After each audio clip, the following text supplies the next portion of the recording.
Salve discipuli. This is help for your Latin studies, week 3, day 3, exercise 20. In this exercise, it comes right after exercise 19, and rather than translating sentences from Latin to English, we'll be translating sentences from English to Latin. So just like I have showed you before, I like to mark what is my subject, what is my verb, direct object, and so on.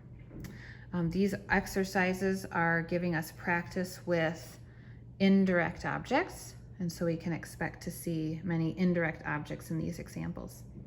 Number 1 says, God gave a kingdom to Christ. The dative case is our indirect object, and it is often translated to or for the noun.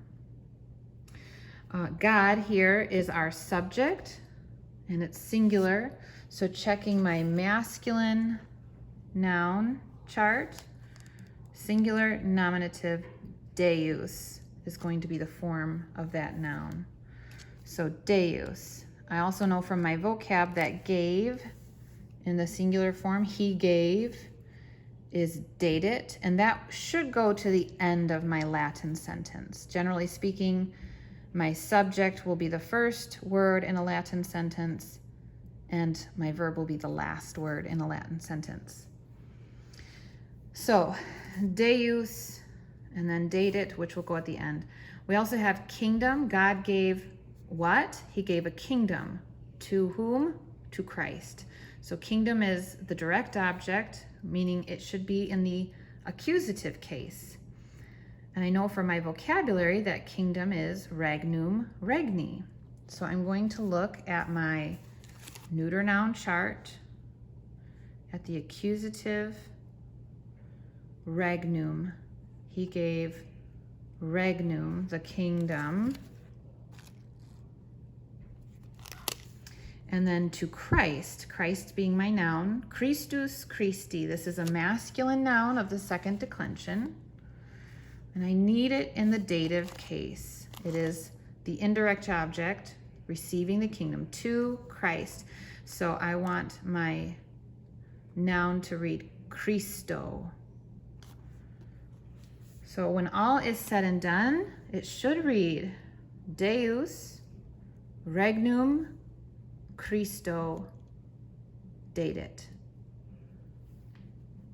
Let's look at number 2. He gave a sword to the friend. That's one independent clause, but not to the slave. And a dependent clause. So my subject, he, notice that's a pronoun. Pronoun subjects will be found in the verb, embedded in the verb.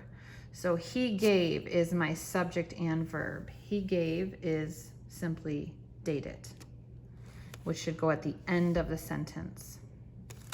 He gave what? A sword. That's a direct object. He gave a sword. Gladius, gladii, in the accusative. I need to look at my masculine nouns. Gladius, gladii, in the accusative, gladium. Okay, so gladium, where was I? Gladium.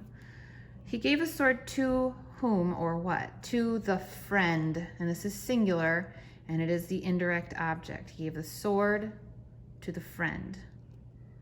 Singular indirect object, so the dative case.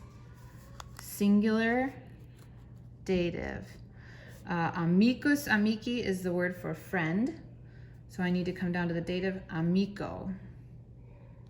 Amico. Okay, so gladium amico. Date it. But that word is translated said, and then known, and we have another indirect object, but not to the slave. Said non slave. So servus, servi is our word for slave, but it's an indirect object, so the dative would be servo. Okay, so all together. Gladium amico, sed non servo dated. I hope this is helpful to you. Have a great day.